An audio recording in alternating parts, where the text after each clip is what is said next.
নমস্কার, সৃষ্টি ক্রিয়েশনসের আরেকটি নতুন ভিডিওতে সবাইকে স্বাগত জানাই। ত্রিভেন্দ্রম ভ্রমণের আরেকটি পর্বে আজ আপনাদের নিয়ে যাব ত্রিভেন্দ্রমের বিখ্যাত বিচ কোভালাম বিচে। চলুন তাহলে যাওয়া যাক। ত্রিভেন্দ্রম শহর থেকে এই কোভালাম বিচের দূরত্ব প্রায় 16 কিলোমিটার। আপনারা কেউ যদি ত্রিভেন্দ্রমে থাকেন এবং সেখান থেকে এই কোভালাম বিচে আসেন, সেক্ষেত্রে অটো পেয়ে যাবেন বা নিজেদের রেন্টাল স্কুটি বা বাইক যদি থাকে তাতে করেও আসতে পারেন। গল্প করতে করতে আমরা প্রায় পৌঁছে গেলাম। এখানে বেশ অনেকটা জায়গা জুড়ে রয়েছে পার্কিং এরিয়া। এখানে কার এবং বাইক পার্কিং করার সুব্যবস্থা রয়েছে। সামনে ডেড এন্ডের বোর্ড লাগানো রয়েছে। এখান থেকে হেঁটে আমাদের সমুদ্র সৈকতের দিকে যেতে হবে। ওই সামনে দেখা যাচ্ছে সমুদ্র। বাহ, ভীষণ সুন্দর জায়গা। এই কোভালাম বিচে এসে কিন্তু আপনারা ওয়াটার অ্যাক্টিভিটিসও করতে পারবেন। বিভিন্ন ধরনের ওয়াটার অ্যাক্টিভিটিস কিন্তু এখানে হয়। যদিও আমরা কোনো ওয়াটার অ্যাক্টিভিটিস করব না, আমরা পুরো বিচটা ঘুরে দেখব। জায়গাটা বেশ সুন্দর, খুব সুন্দর হাওয়া দিচ্ছে এবং সামনে শ্যাক রয়েছে। সেখানে গিয়ে বসে বসে বা শুয়ে শুয়ে সমুদ্র উপভোগ করা যেতে পারে। চলুন আপনাদের আরো সামনেটাই নিয়ে যাই। ভীষণ সুন্দর এই জায়গাটি, দেখে কিন্তু ভীষণ ভালো লাগছে। তবে এখানে বাদিকে প্রচুর হোটেল রয়েছে। আপনারা ত্রিভেন্দ্রমে এসে এই কোভালাম বিচের পাশেও থাকতে পারেন। অনেকটা লম্বা এই বিচ, তবে এখানে কিন্তু কোনো গাড়ি বা বাইক আসবে না। ডেড এন্ড বোর্ড আপনাদের দেখালাম। আপনাদের সেখানে গাড়ি বা বাইক রেখে হেঁটেই এদিকটায় আসতে হবে। প্রচুর দোকানপাট রয়েছে এখানে, কেনাকাটা করা যেতে পারে।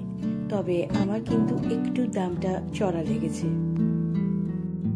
বিভিন্ন ধরনের পোশাক, উপহারের সামগ্রী এখানে বিক্রি হচ্ছে। আপনারা আপনাদের পছন্দ মতো কেনাকাটা করতে পারেন। এখানে কিন্তু অসংখ্য রেস্টুরেন্ট রয়েছে এবং এখানে নাকি সি ফুড ভীষণ ভালো পাওয়া যায়। তবে কেরালাতে একটা জিনিস আমরা লক্ষ্য করলাম, তা হলো যে ননভেজ দোকানগুলো রয়েছে, প্রত্যেকটি দোকানেই এখানে বিফ পাওয়া যায়। তো সে ব্যাপারটা একটু বুঝে শুনে আপনাদের খেতে হবে। গল্প করতে করতে বেশ অনেকটা চলে এলাম। সামনে দূরে রয়েছে কোভালাম লাইট হাউস। অনেকটা হেঁটে যেতে হবে। এখন প্রচন্ড গরম, অত দূর আর হাঁটবো না। সামনে যে শ্যাকগুলো রাখা রয়েছে সেখানে গিয়েই ভাবছি বসবো। ত্রিভেন্দ্রমে বেড়াতে এলে এই কোভালাম বিচ কিন্তু একদমই মিস করবেন না। আর যদি মনে হয় সমুদ্রের পাশে থাকবেন, তাহলে এখানে কিন্তু প্রচুর ধরনের হোটেল রয়েছে, সেখানেও এসে আপনারা থাকতে পারেন। চলুন এবারে শ্যাকে গিয়ে একটু বসে সময় কাটাই। সামনে অপার সমুদ্র, ওই দূরে দেখা যাচ্ছে কোভালাম লাইট হাউস এবং এই যে সমুদ্র সৈকতের পুরো ভিউ। ভীষণ সুন্দর জায়গা। আজ আমরা আর কোভালাম লাইট হাউসের দিকে যাব না, অনেকটা হাঁটতে হবে। আর এর আগের ভিডিওতে আপনাদের দেখিয়েছি আমরা আজুমালা শিবা টেম্পল গিয়েছিলাম। সেখান থেকেই আমরা কোভালাম বিচ এলাম এবং আমরা বেশ ক্লান্ত হয়ে গিয়েছি। তাই এই শ্যাকে বসে সমুদ্রকে উপভোগ করতে করতে একটু রেস্ট করে নেব। এই কোভালাম বিচের কিছু ইতিহাস বলি।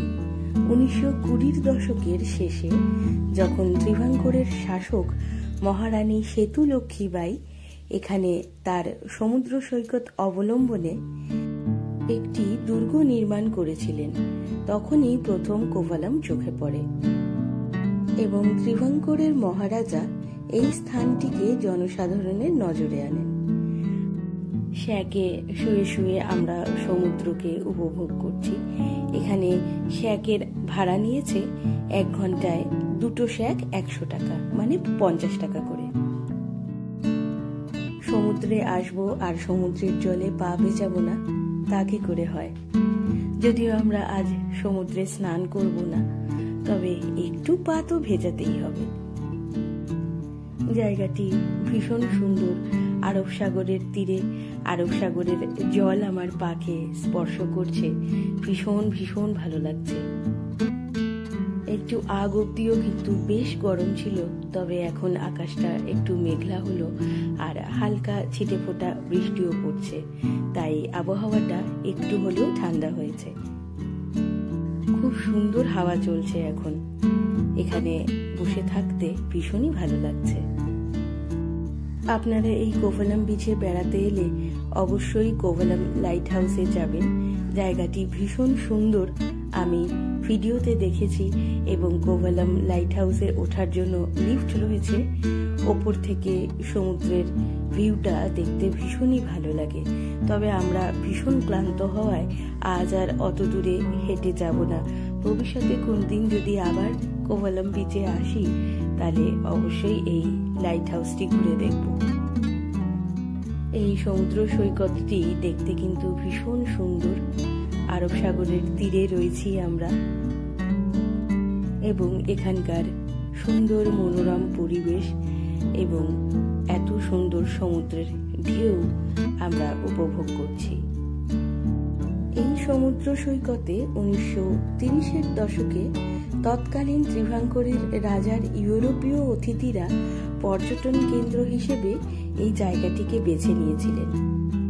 তারপর থেকে ইউরোপীয়দের কাছে এই জায়গাটি আকর্ষণের স্থান হয়ে ওঠে, এবং বহু ইউরোপীয় মানুষ তারপর থেকে আসতে শুরু করেন এই জায়গায় কিছুদিন থাকবার জন্য।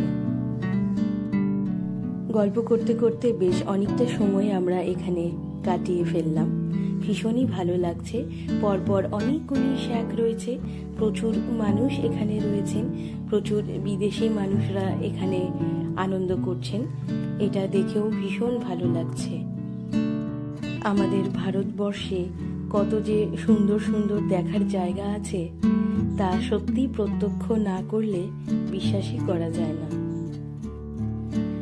এই শ্যাকে বসে বসে এখন আমরা খাবো ফল। দেখতেই পাচ্ছেন 1 প্লেট ফল আমরা নিয়েছি। এখানে এর দাম নিয়েছে 100 টাকা। বিভিন্ন ধরনের ফল রয়েছে, তবে প্রত্যেকটি ফলই কিন্তু বেশ ভালো ছিল খেতে, এবং অনেকটা কোয়ান্টিটিতে তারা দিয়েছিলেন। আপনারা এখানে এলে এটা খেতে পারেন, বিভিন্ন জায়গায় এটা বিক্রি হয়। খুব সুন্দর সময় কাটালাম আমরা। এবারে ফেরার পালা। এখনকার মতো আমার এই ভিডিওটি আমি এখানেই শেষ করছি। দেখা হবে খুব তাড়াতাড়ি পরের আরেকটি ভিডিওতে। সবাই ভালো থাকবেন। ধন্যবাদ।